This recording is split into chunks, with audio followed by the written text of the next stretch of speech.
जय मसीह की सबको। परमेश्वर के नाम की महिमा हो आज एक बार फिर से सुंदर समय के लिए। मेरे प्रियो, प्रभु का धन्यवाद करते हैं। परमेश्वर के नाम की महिमा हो कि आज एक बार फिर से परमेश्वर ने हम सबको एक नया दिन दिखाया और एक बार फिर से परमेश्वर के पवित्र वचनों को सीखने के लिए समय और सौभाग्य दिया। मेरे प्रियो, आज हम एक ऐसे परमेश्वर के दास के बारे में देखने वाले हैं। बाइबल के सेवकों के बारे में हम पढ़ते हैं, सुनते हैं, लेकिन मेरे प्रियो, आज मैं एक वर्तमान समय में जो सेवक ने सेवकाई किया, अभी वो इस दुनिया में नहीं है, प्रभु में सो गए हैं, लेकिन जीवन की एक घटना मैं आपके सामने में रखना चाहता हूँ। आज मसीह में लोग आ तो बहुत रहे हैं, लेकिन मैं हमेशा ये बात कहता हूँ कि आज प्रभु को पाने के लिए नहीं, लेकिन प्रभु से पाने की इच्छा रखकर लोग मसीह में आ रहे हैं। अगर उन्हें मिल गया ठीक, नहीं मिला तो वो लोग जय मसीह की नहीं, यीशु मसीह को जा मसीह की बोल देते हैं। तेरा हमारा कोई लेन देन है नहीं करके। मिल गया तो परमेश्वर तू बहुत अच्छा है, नहीं मिला तो कितने लोग मसीह से फिरकर पीछे चले गए। मेरे प्रियो, मैं आज आपको एक ऐसे व्यक्ति के बारे में बताना चाहता हूं जिनका नाम था ए.एम. शैमुएल, और जिनको कैप्टन ए.एम. शैमुएल भी कहा जाता है।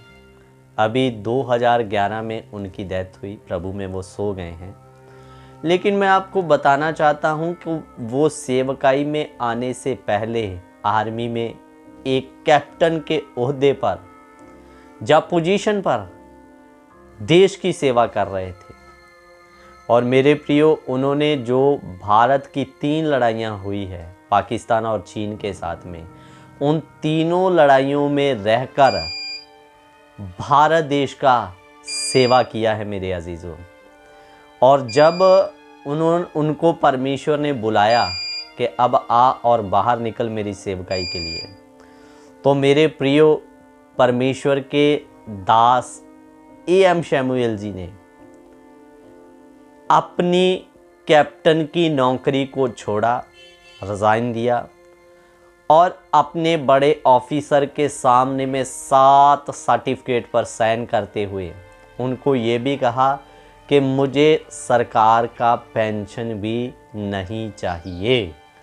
मेरे प्रियो, मैं आपको बताने की कोशिश कर रहा था कि लोग आते हैं हम परमेश्वर से कुछ पाएं, लेकिन इनका ईमान देखिए, ये परमेश्वर से आशीष बरकत पाने के लिए नहीं, परंतु अपनी सारी आशीषों को, कैप्टन के ओहदे को छोड़ दिया।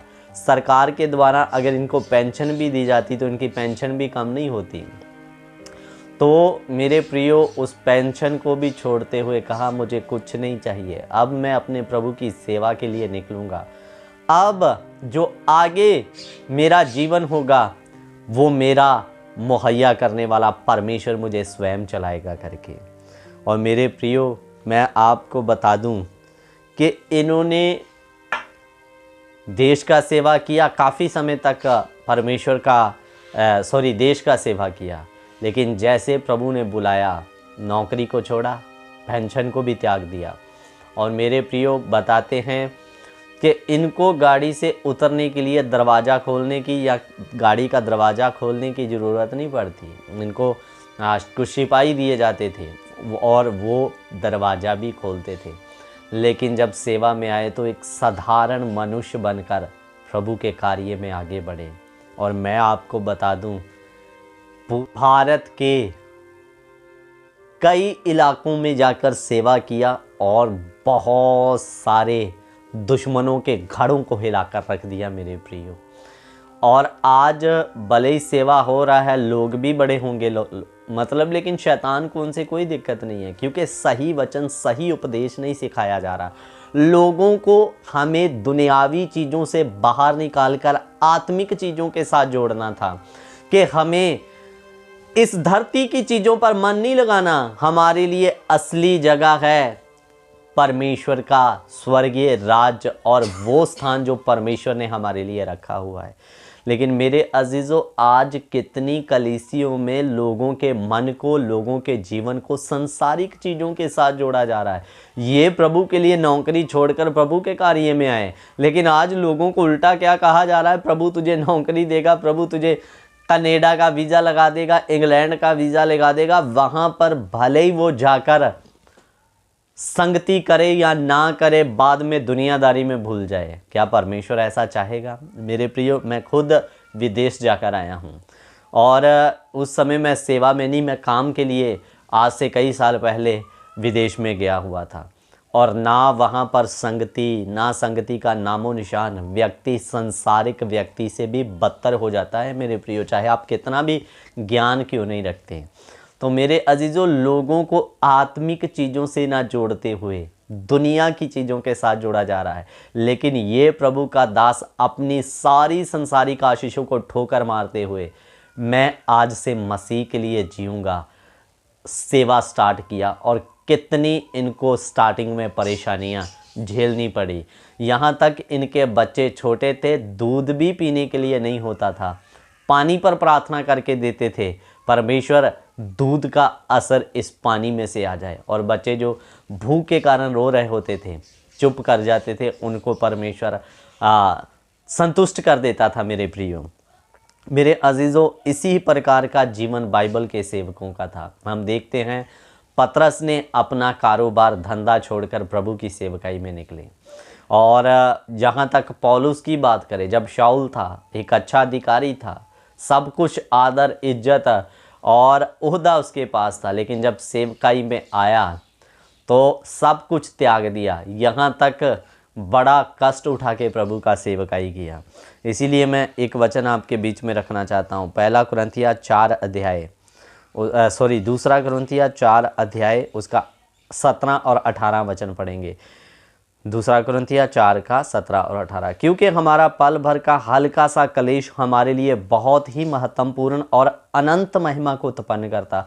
पौलुस इधर में कहता, हमारा हल्का सा और पल भर का कलेश हमारे लिए बहुत महत्वपूर्ण है, हमारे लिए नुकसानदायक नहीं है। क्या कहता? महत्वपूर्ण है और हमारे लिए उस अनंत महिमा को प्रकट करता है। और आगे क्या कहता 18 में, और हम तो देखी हुई वस्तुओं को नहीं परंतु अनदेखी वस्तुओं को देखते रहते हैं, क्योंकि देखी हुई वस्तुएं तो थोड़े ही दिन की है, परंतु अनदेखी वस्तुएं सदा बनी रहती है। प्रभु का दास कहता, हम देखी हुई वस्तुओं को नहीं देखते। देखी हुई वस्तुएं क्या है? ये इस धरती का ऐशो आराम, धन दौलत, इस धरती की चीज़ें, गाड़ी बंगला घर, ये सब देखी हुई वस्तुएं हैं और थोड़े दिन की है। आप चले गए तो ये आज आपकी थी, कल किसी दूसरे की हो जाएगी।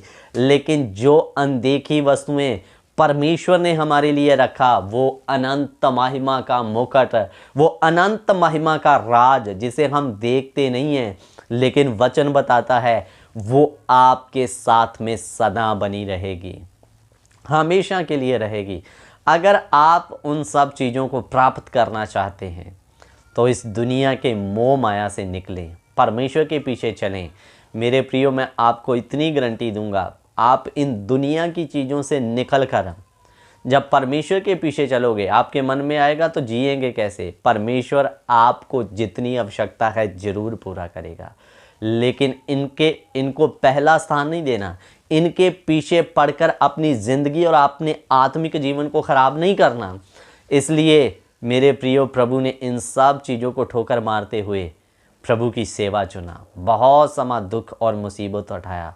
जो बंगलों में रहने वाला व्यक्ति एक रूम या किराए के रूम में आकर फैमिली रहा और कई जगह जाकर प्रभु का प्रचार किया, और इनके द्वारा जो आत्मिक जागृति दुनिया में आई, सही उपदेश का पता चला, उनमें से आपके सामने भी एक व्यक्ति बैठा हुआ है। नहीं तो आज हम भी दुनिया का अधूरा ज्ञान लेकर दुनिया को अंधेरे में रख रहे होते मेरे प्रियो। इसलिए देखी हुई वस्तुओं की ओर ना मन लगाएं, अनदेखी वस्तुओं को देखें जो परमेश्वर ने आपके लिए रखा है। वो सदा के लिए है, ये आज है तो कल नहीं है मेरे प्रियो। सो इसलिए अनदेखी उस राज की और भागें जो परमेश्वर ने आपके लिए रखा है। सो प्रभु इन वचनों के द्वारा आप सभी को आशीष और बरकत दे। जय मसीह की। God bless you. Prabhu Ashish they.